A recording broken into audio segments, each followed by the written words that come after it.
If 10 years ago, somebody told you that a teenager outside of your house could access your email, banking, and even your personal health information through flaws in your home's internet-connected lighting system, you'd probably think they were watching too much science fiction. Unfortunately, this is becoming a reality in a world that's increasingly powered by connected sensors. More specifically, connected sensors have three key properties. First, they're physical objects like appliances. Second, they collect data from the environment around them. And third, they're connected to the internet, so they can exchange information with each other and other systems. So these sensors have a wide range of capabilities. Some can see or record video. Others can measure temperature or count the amount of particles in the air. With connectivity, they form a collective that's greater than the sum of their parts. So when people are talking about the Internet of Things, they're talking about connected sensors. And as we know, there's a direct relationship between our reliance on technology and the detriment that can happen if things go wrong. So for example, we all see the benefits of active safety systems in cars. In this picture, we see an example of a car that avoids accidents by sensing the physical environment around it and then wirelessly exchanging messages, warning messages with other nearby vehicles. But that same safety technology, if attacked, can actually allow you to immobilize a vehicle or even disable brakes while driving. So last year, there was an example where two security researchers showed how they were able to remotely access dashboard, steering, transmission, and even brakes of a car while it was driving. Chrysler ended up having to issue a major recall, which cost them millions of dollars. And these vulnerabilities affect even our most fundamental infrastructure, like the electric grids that power our cities and fuel our economies. And this ranges all the way from major cities to developing nations. In this photo, we see an example of how connected sensors can actually help provide electricity in developing regions of rural Haiti. So imagine if the electric grid was attacked. Not only would we lose power in our homes, but water treatment plants would stop functioning, oil refineries wouldn't be able to produce gasoline, stock markets would grind to a halt, billions of dollars in damage. These types of attacks are already at the forefront of cyber terrorism. So the question that we need to ask is, why is securing connected sensors any different than securing the computers that we already know and trust for things like online banking and shopping?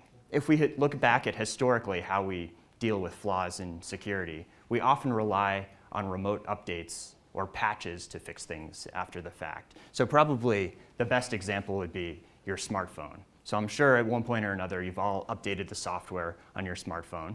You do it because you think it makes your phone more secure. It's a good idea. And in fact, your phone is constantly checking for these updates. But what about tiny sensor devices?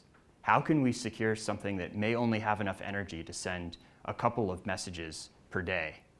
Also, if you think 10 years in the future, it's estimated there would be more than 50 different connected sensing devices per person. Who's going to go around and update all of those different sensors?